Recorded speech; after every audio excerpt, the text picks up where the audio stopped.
ভিক্ষুকের কাছ থেকে সুদে টাকা নিয়ে বিপাকে পড়েছেন কোটিপতি। দর্শক বিস্তারিত জানতে চাইবো কোটিপতির কাছ থেকে।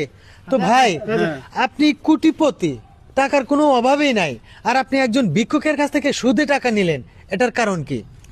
ভাই, 5 আগস্টের যে আন্দোলন হলো, আন্দোলনের ভিতরে আমি কোনো ব্যবসা বাণিজ্য করতে পারি নাই এবং কোনো ব্যাংকে থেকে কোনো টাকা পয়সা কোনো কিছু তুলতে পারি নাই। তখন আমি কারো কাছে কোনো সহযোগিতা হেল্প পাই না, সবাই তো বিপাকে পড়ে আছে। তখন আমি এলাকায় যোগাযোগ করলাম যে আমি কিছু টাকা কারো কাছে যদি ধার সুদি যদি পাই। পরে হলো ওনার কাছে একজনে ওনার নাম্বারটা দিল, তার সাথে যোগাযোগ করে পরে ওনার কাছ থেকে আমি আস্তে কথা বলি, দেবো টাকা দেবো, টাকা পাবেন, টাকা দেবো, কথা কম কর। পরে তার কাছ থেকে আমি কিছু টাকা নিলাম, নেওয়ার পর বললাম যে যাক মাসে মাসে আমি কিছু দিয়ে দেবো। কিন্তু ভাই, আমার তার কাছে টাকাটা নেওয়ার পর থেকে আমার ব্যবসা এত খারাপ যাইতেছে, আমি কোনো দিকে আর উন্নতি করতে পারতেছি না। তার টাকাটা আমি কিভাবে এখন আমি দিব? তারপরে বলছি যে এত ছেলে বাড়ি আইসা প্রতিদিন আমার বাড়ির সামনে এসে হাউকাও সকালে বিকালে সকাল বিকালে এই ফকিরের কাছে টাকা নেওয়া, ভাই আমার মান সম্মানটা শেষ। আমি যদি জানতাম যে উনি এইরকম আইসা আমার বাসার সামনে প্রতিদিন আইসা এরকম জ্ঞান করবো, আমি তার কাছে টাকা নেব, দর প্রয়োজন আমি না খেয়ে থাকতাম, তারপর তার কাছে আমি টাকা নিতাম না।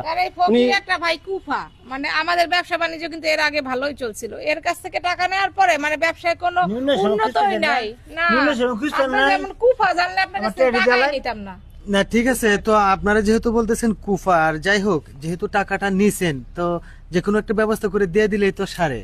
দিব তো, বলছি তো দিব, একবার তো বলি নাই যে দিব না, ওনার তো ধৈর্যই নাই। ভাই, আমার এখন এমন একটা পরিস্থিতি হয়ে গেছে, বাড়ি টুক ছাড়া আমার আর কিছু নেই। আমি বাইরেও যাইতে পারতাছি না, আমার এই শুধু বাড়ি টুক ছাড়া আমার কোনো কিছু নাই যে বাড়ি থেকে একটা কোনো ভাবে তার টাকাটা আমি দিব। আমি বলছি যে আমি এখন একটু বিপদের মধ্যে আছি, সামনে একটু সময়টা ভালো হইলে টাকাটা দিব। বলি নাই যে টাকা দিব না, সব সময় গ্রামের সব মানুষের কাছে সে বইলা বেড়াইতেছে, আমার একটা মানুষ নষ্ট করতেছে।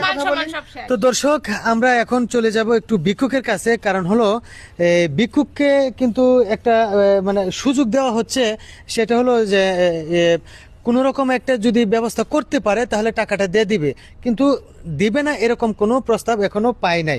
তো আপনাকে একটা কথা বলি, সেটা হলো টাকা আপনি কিভাবে কামাইলেন এত টাকা? আমি ভিক্ষা করছি, বুঝছেন, আমি 2 টাকা 3 টাকা করে নেয়া জমাইছি, জমাইয়া এই টাকাটা জমাইছি। হ্যাঁ, কি আমি টাকা পড়ছি, আমি তো অভাবে আছি, আমার কিছু টাকা দাও।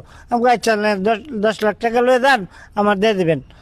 কয় আচ্ছা দিয়ে দেবো তোমার, এবং করে তো লাভ দিতে কয়েকদিন দিয়েছে, দিয়ে এবার আর দেয় না। আচ্ছা, আপনি তো ভিক্ষা করেন, তাহলে সুদের টাকা লেনদেন করেন, এটার কারণ কি? ভাই, আমি কবে মরে যাই, ঠিক আছে, এই যে চললে ফিরা খাই। আমার কথাটা, সে ভিক্ষা করুক আর সুদে করুক, মানে তার জনক অবস্থা খারাপ ছিল, সে কিন্তু অবশ্যই তার টাকাটা দিয়ে অনেক বড় একটা হেল্প করছে। এখন যখন সে টাকাটা চাইতেছে, এমনকি তার কাছে সে ভালো